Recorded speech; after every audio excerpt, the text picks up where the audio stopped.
আসসালামু আলাইকুম। আমরা আজকে ফিজিক্সের খুবই গুরুত্বপূর্ণ একটি ম্যাথ সমাধান করব। তো ভাইয়া আমাদের আজকে ম্যাথটি হচ্ছে -5 ডিগ্রি সেলসিয়াস তাপমাত্রায় 100 গ্রাম বরফের সাথে 25 ডিগ্রি সেলসিয়াস তাপমাত্রায় 500 গ্রাম পানির সাথে মিশ্রণ করা হলো। তাহলে মিশ্রণটির তাপমাত্রা কত হবে? এখন আমাদের সাইড নোট দেওয়া আছে, বরফের আপেক্ষিকতা হচ্ছে 0.5 এবং বরফ গলনের সূত্র হচ্ছে 80 ক্যালোরি পার গ্রাম। তো ভাইয়া আমাদের প্রথম লক্ষ্য রাখতে হবে এখানে কি দুটা বস্তু দেওয়া আছে। একটা হচ্ছে বরফ হচ্ছে কত 100 গ্রামের আর পানি হচ্ছে 500 গ্রামের। তো এখানে আমাদের লক্ষ্য রাখতে হবে যেহেতু এটা হচ্ছে কি -5 ডিগ্রি সেলসিয়াস আর এটা হচ্ছে 25 ডিগ্রি সেলসিয়াস। এখন আমাদের তাপমাত্রার একটা ধর্ম আছে, তাপমাত্রার ধর্ম হচ্ছে দুটা বস্তু কতক্ষণ পর্যন্ত তারা কি করবে আদান প্রদান করবে, যতক্ষণ পর্যন্ত তাদের দুটা বস্তু তাপমাত্রা কি হবে সমান না হবে ততক্ষণ পর্যন্ত তারা কি করবে আদান প্রদান করতে থাকবে। তাহলে ভাইয়া আমরা ম্যাথ সমাধান করলে আরো ক্লিয়ার হয়ে যাব। ধরো ভাইয়া আমাদের কি দেওয়া আছে -5 ডিগ্রি সেলসিয়াস তাপমাত্রা একটা কি ছিল বরফ, এটা হচ্ছে কি ভাইয়া বরফ, এটা হচ্ছে -5 ডিগ্রি সেলসিয়াস তাপমাত্রার বরফ।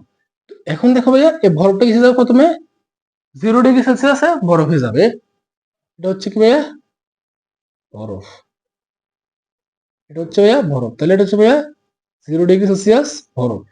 এখন 0 ডিগ্রি সেলসিয়াস বরফ যাওয়ার পরে তাহলে আমাদের এখানে দেখো প্রথমে এটা হচ্ছে -5 ডিগ্রি সেলসিয়াস তাপমাত্রার বরফ, এটা হচ্ছে 0 ডিগ্রি সেলসিয়াস তাপমাত্রার বরফ। তাহলে এখানে এখানেও ছিল বরফ, এখানেও আছে বরফ, কিন্তু এখানে ছিল -5 ডিগ্রি সেলসিয়াস, এখানে হচ্ছে 0 ডিগ্রি। তাহলে যেহেতু আমাদের তাপমাত্রা পরিবর্তন হচ্ছে, তাহলে তাপমাত্রা যখন পরিবর্তন হবে তখন আমাদের সূত্র হচ্ছে কি ভাইয়া এম এস এল টি। এখন দেখো ভাইয়া আমরা এগুলোর নামকরণ করব। যেহেতু এটা হচ্ছে ওই এমন এমন হচ্ছে কি ভাইয়া বরফের কত গ্রাম, বরফ এটা হচ্ছে বরফের, তো বরফের ক্ষেত্রে হচ্ছে এমন হচ্ছে কত ভাইয়া 100 গ্রাম, আর এস ওয়ান হচ্ছে কত ভাইয়া আপেক্ষিক তাপ, তো আপেক্ষিক তাপ হচ্ছে কত 0.5। এরপর আমাদের দেখো ভাইয়া ডিএলটি, ডিএলটি হচ্ছে কি ভাইয়া পার্থক্য, মানে তাপমাত্রার পার্থক্য। এখন দেখো যে যখন 0 ডিগ্রি সেলসিয়াস তাপমাত্রা বরফ ছিল তখন কি হবে পানিতে যখন যাবে, এটা হচ্ছে কি ভাইয়া পানি, হচ্ছে 0 ডিগ্রি সেলসিয়াস তাপমাত্রা কি পানি। এখন দেখো ভাই আমাদের এখানে ছিল বরফ, এখানে গেছে কি পানি, এখানে 0 ডিগ্রি সেলসিয়াস এখানেও 0 ডিগ্রি সেলসিয়াস, তাহলে আমাদের এখানে কি পরিবর্তন হয়েছে ভাইয়া অবস্থানে পরিবর্তন হয়েছে কিন্তু তাপমাত্রা কি পরিবর্তন হয় না। তাহলে তাপমাত্রা পরিবর্তন না হলে আমাদের সূত্রটি কি ভাইয়া এম এল, হচ্ছে ভাইয়া M1L1। এখন দেখো -5 ডিগ্রি সেলসিয়াস তাপমাত্রা যখন 100 গ্রাম বরফ ছিল আর 0 ডিগ্রি সেলসিয়াস তাপমাত্রা যে বরফ ছিল তারও যদি 100 গ্রাম হয় পানিতে চাইলে কত হবে ভাইয়া 100 গ্রামে হবে।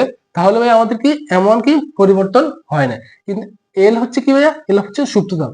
এখন সুপ্ত তাপ জিনিসটা হচ্ছে কি ভাইয়া সুপ্ত তাপ হচ্ছে কোন বস্তুর অবস্থান পরিবর্তন ঘটাবে কিন্তু তাপমাত্রা পরিবর্তন ঘটাবে না, সেটা হচ্ছে ভাইয়া সুপ্ত তাপ। এখন দেখো ভাইয়া আমাদের কি আছে 25 ডিগ্রি সেলসিয়াস তাপমাত্রা কি ছিল 500 গ্রাম পানি সাথে মিশ্রণ করা হয়েছে। তাহলে দেখো এটা হচ্ছে কি ভাইয়া আমাদের পানি, এটা হচ্ছে কত ভাইয়া 25 ডিগ্রি সেলসিয়াস তাপমাত্রা পানি।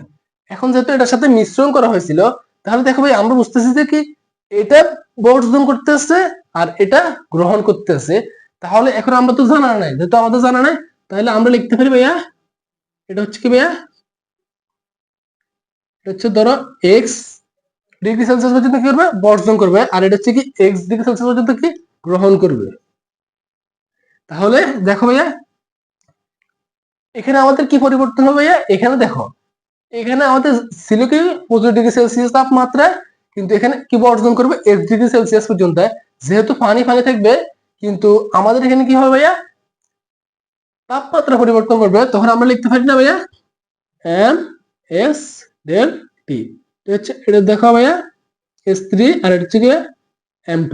এই M2 হচ্ছে কি ভাইয়া পানির ভর, পানির ভর কত ভাইয়া 500 গ্রাম, আর S3 হচ্ছে কি ভাইয়া পানির আপেক্ষিক তাপ। এরপর দেখো এখানে কি হবে 0 ডিগ্রি সেলসিয়াস থেকে কি যাবে X ডিগ্রি সেলসিয়াস পর্যন্ত যাবে। তাহলে যখন কি হবে পানির পানি কিন্তু পানি থাকবে কিন্তু তাপমাত্রা পরিবর্তন হবে, যেহেতু 0 ডিগ্রি সেলসিয়াস থেকে X ডিগ্রি সেলসিয়াস পর্যন্ত যাবে। তাহলে আমরা এখানে লিখতে পারি না ভাইয়া M1S2 ডেল টি।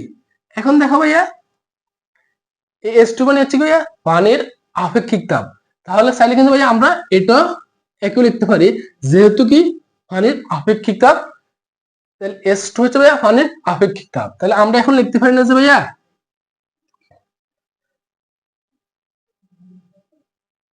আমরা জানি বর্জিত তাপ ইকুয়াল কি গৃহীত তাপ, বা গৃহীত তাপ ইকুয়াল কি বর্জিত তাপ, একই কথা।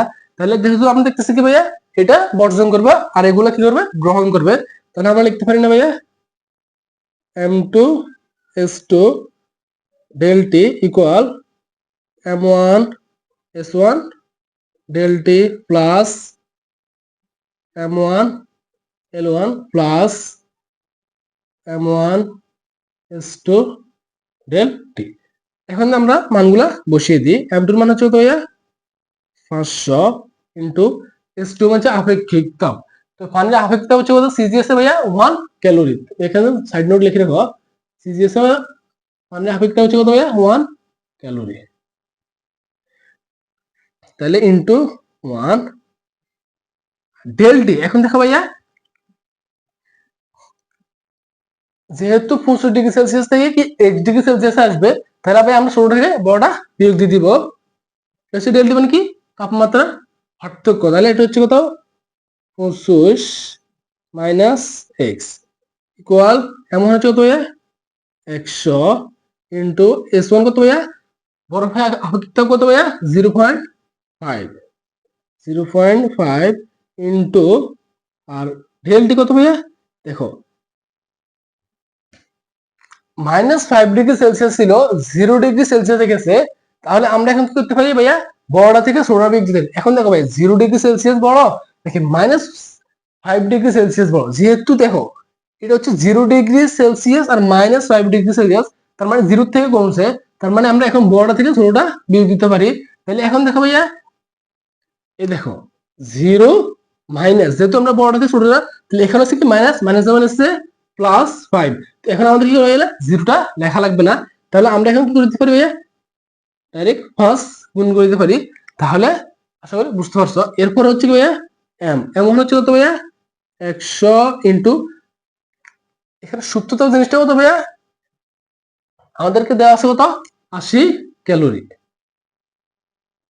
তারপর হচ্ছে ভাইয়া প্লাস 100 ইন্টু S2। তাহলে পানির আপেক্ষিক তাপ হচ্ছে ভাইয়া কত সিজিএস এ 1 ক্যালোরি। তাহলে 1 ইন্টু আর যেহেতু কি ভাইয়া তাপমাত্রা হচ্ছে কি ভাইয়া 0° থেকে x এ যাবে, তাহলে আমরা কি করব বড়টা থেকে ছোটটা, তাহলে 0 আর লেখা লাগতেছে না, তাহলে হচ্ছে তো x।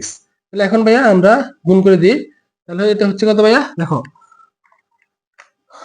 500 ইন্টু 25, তাহলে হচ্ছে কত 12,500 minus 500 x equal 100 into 0.5 into 5, তাহলে হচ্ছে কত ভাইয়া